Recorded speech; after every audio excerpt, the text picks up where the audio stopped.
Have you ever wanted to be a gun-wielding magical animal? Have you ever wanted to play a game where the sole purpose is to see how much you can break it? Have you ever wanted to run around and kill countless enemies with a tiny fire-breathing dragon? If you answered yes to any of these questions and are curious to find out what Gunfire Reborn is all about, stick around and find out.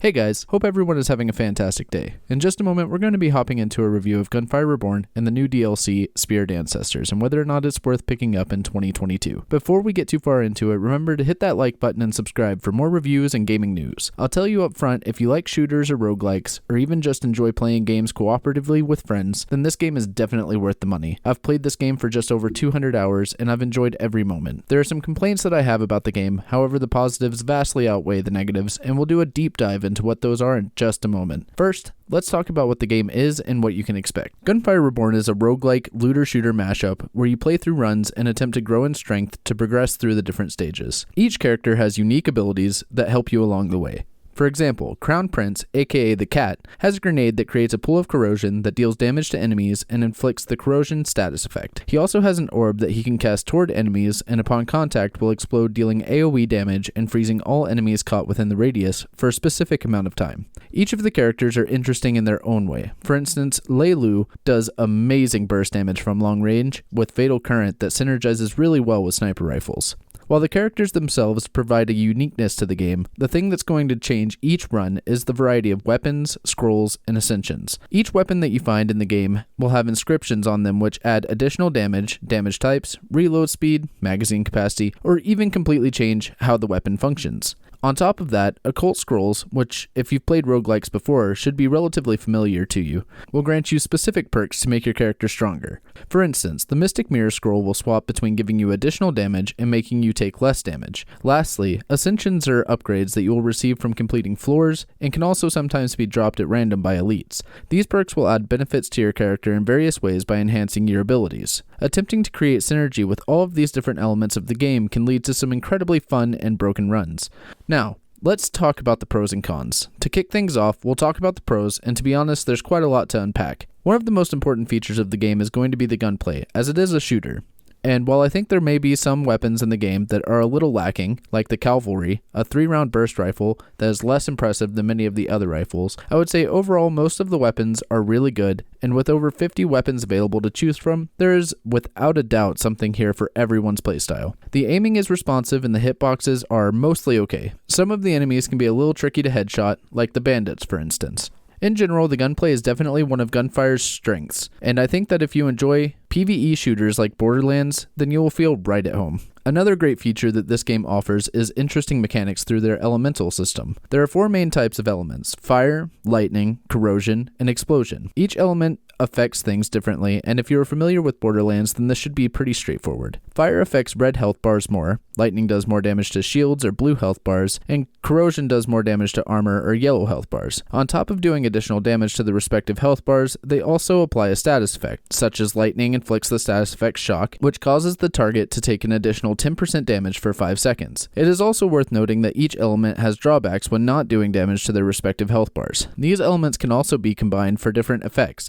For instance, if an enemy is affected by the shock status effect and then is affected by the burning status effect, then the enemy will become confused and start attacking nearby enemies. This is just a brief overview of what the element aspects of the game have to offer. There are also other mechanics in place such as Lucky Shot. It's similar to Crit Chance, which allows you to have a percent chance to inflict massive damage. The variety of occult scrolls is also a massive positive for the game, with over 150 different scrolls to find and unlock. While not all of the scrolls are inherently good by themselves, most of the scrolls, when paired with other things that synergize well with it, will become good. This means that while there are some scrolls that are broken, you don't have to rely on just finding those few that are really strong. There have been many runs where I was feeling the pressure, not dealing enough damage or wasn't tanky enough, and finding a scroll that synergized with my current build completely turned the run on its head. This can be a bit of a negative in some cases, as it can leave you feeling frustrated when you lose a run and you're thinking to yourself, if I had just found X, this build would have been amazing. Another massive positive for this game is that there are currently 4 different stages with a variety of bosses for each one, except for the final stage. This makes for a great first time experience as you explore and discover all the different enemies, vaults, shops, and secrets throughout the stages. Gunfire Reborn does a great job of allowing the player to explore and discover while also keeping you constantly moving forward.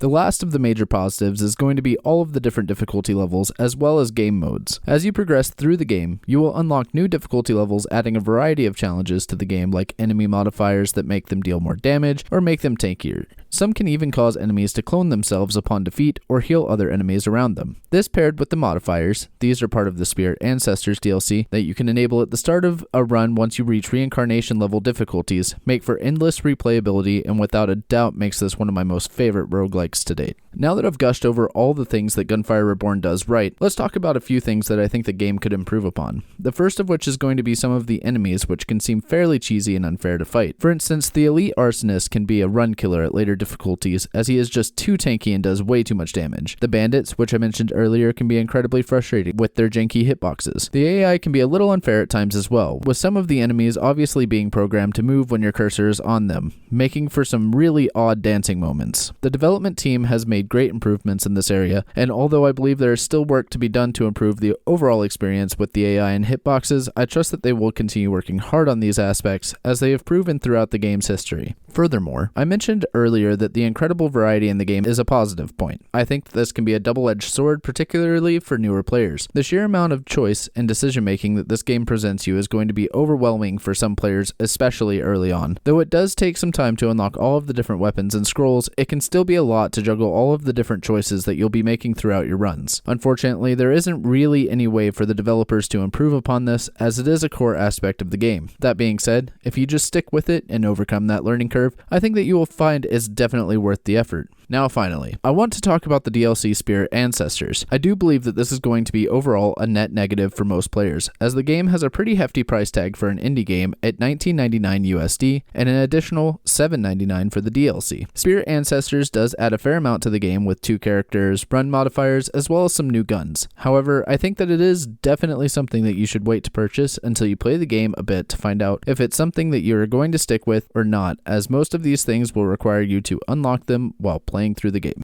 In conclusion, I think that Gunfire Reborn has a lot to offer with a fantastic amount of replayability that is only rivaled by the amount of fun that you can have playing this game with friends or loved ones.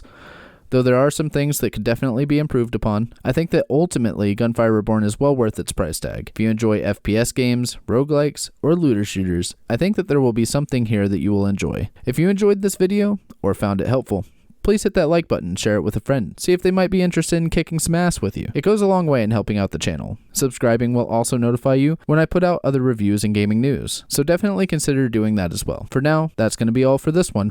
Peace.